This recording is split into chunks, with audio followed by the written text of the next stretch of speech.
Welcome, STMA students.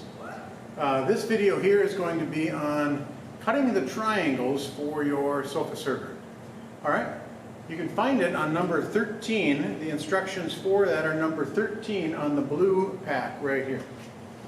Okay, so the instructions say cut a board 2 1/4 inches wide. You can leave it as thick as possible. But don't make it any skinnier than 3/4 of an inch.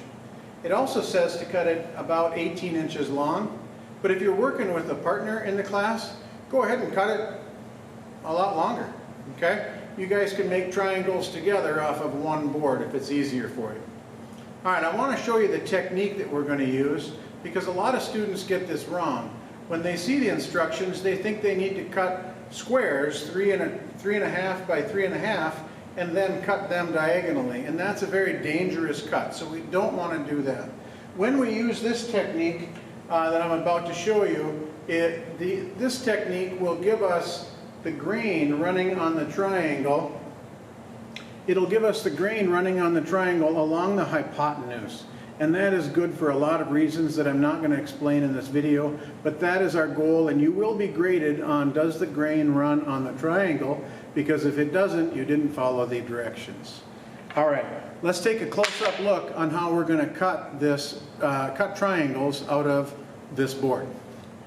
Okay, for you students at home that are using the miter box, it is the same concept. The first thing you'll have to do is cut off the triangle right here, that little scrap triangle, and throw that away.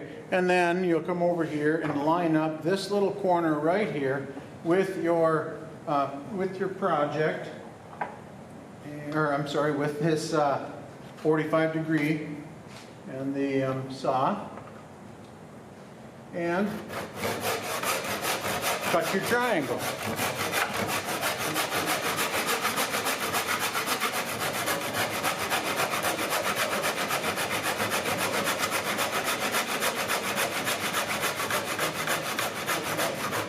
I have found sometimes it is easier to go to the other side and push on it with my left hand.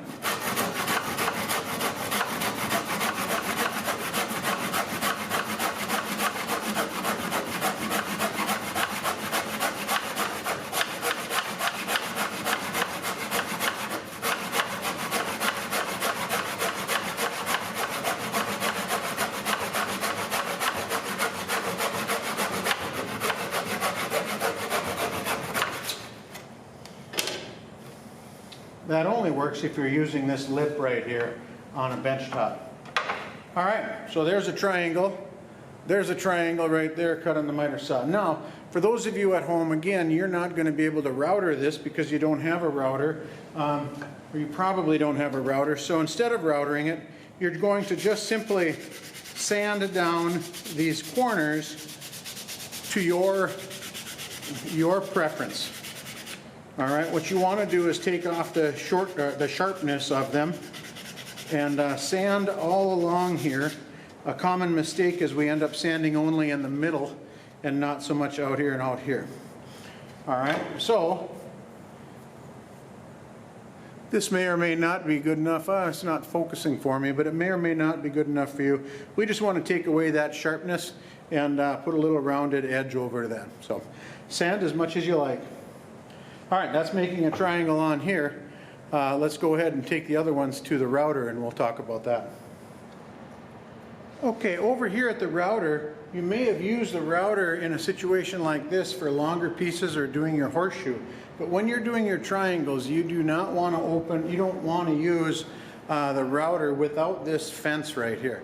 So that's the first thing you'll do is slide this fence over here. And when you set this up, the router bit has a bearing on there, and we want that bearing to stick out just a little bit past this fence, just a little tiny bit. And so I'm going to go ahead right there, and then off these screens here, I don't think you can see it, but yeah, off of these screens on the ends of the fence, we want to make sure that we tighten up those knobs so that the fence doesn't move. And I forgot to mention that we should have checked the height of the blade in here. We can adjust the height of the blade by putting a wrench right in here, and we either unlock it right here, and then on this one here, we'll crank the height up and down. I have it set right now so that it's a half round. It isn't this large of a bit, but it is a bit similar to this. It is a half round, and I have the top of the table lined up right here with this, so it'll make just a nice round corner on my piece. All right, so now the switches are down here off of the screen. You're going to hit the green button.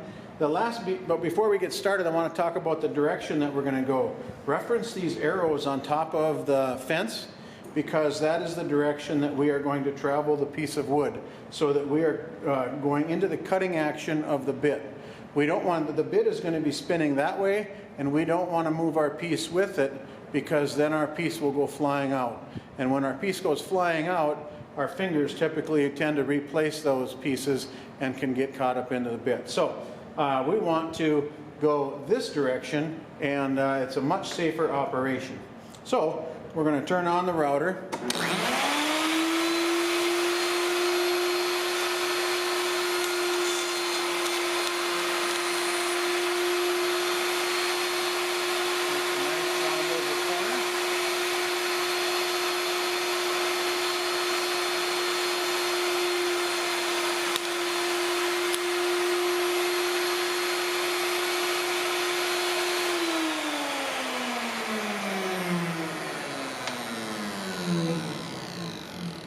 This doesn't happen very often, but I'm glad it did happen on video. We did get a chunk that came out of here. Of course, that's not very focused, but there is a chunk that came out of here, and our choices are we can make a new triangle.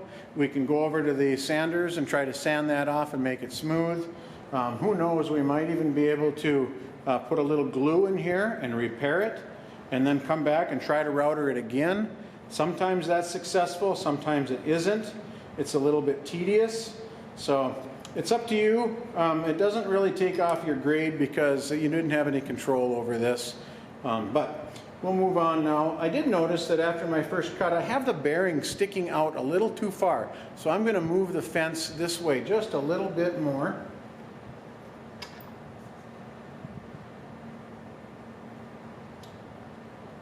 I don't think that contributed to the chipping out, but you never know.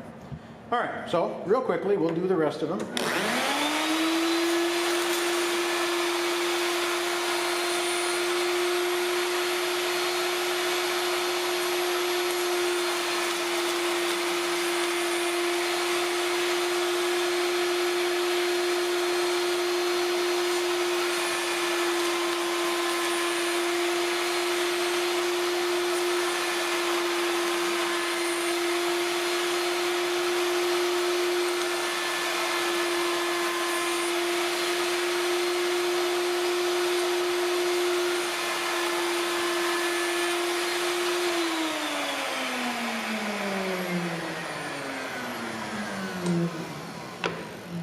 As you can see, that went rather smoothly, and that only happens when the fence is set up correctly. And you also notice that I controlled it by just by a little bit right here, and you want to be sure not to be pushing it back here and through, so your finger follows through and hits the blade. But so it cuts very well just by simply using this little corner right here, and that's only because we have the fence installed. So that is routering your triangles. Now the next thing that we'll do is we'll spend just a few minutes over on the orbital sander. We'll sand this up and sand this up. I don't want to sand this or sand this, okay? I don't want to sand any of that because that part is going to go and be attached to my legs of the sofa server.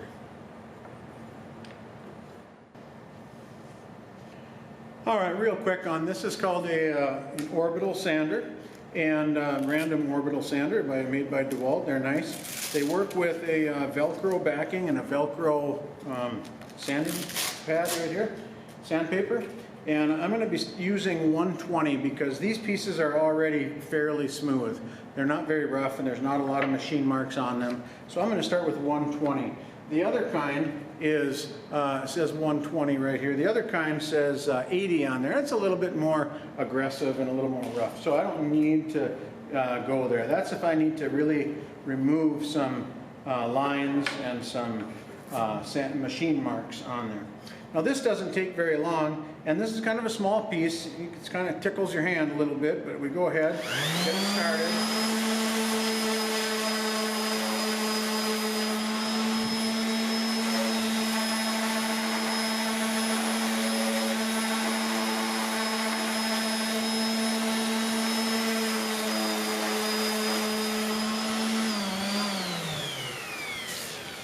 That's pretty much all I need to do to clean this piece up. I'm looking for table saw marks on there. That can be cleaned up a little bit. I'm just looking to make it overall smooth. All right, nothing to be too scared of right here. If you put your hand on here like this, it's not gonna hurt you. Obviously, you don't want to sit there and sand your skin off, but it's not going to do it very fast. Probably the only way you could get hurt is if you were to touch this edge right here. It does spin, and so if you touch it, it could be, you know, it might be sharp like a paper cut. But otherwise, pretty safe. So I'm going to go ahead and do all the 4 of these off camera, and we'll come back and show you how to install these.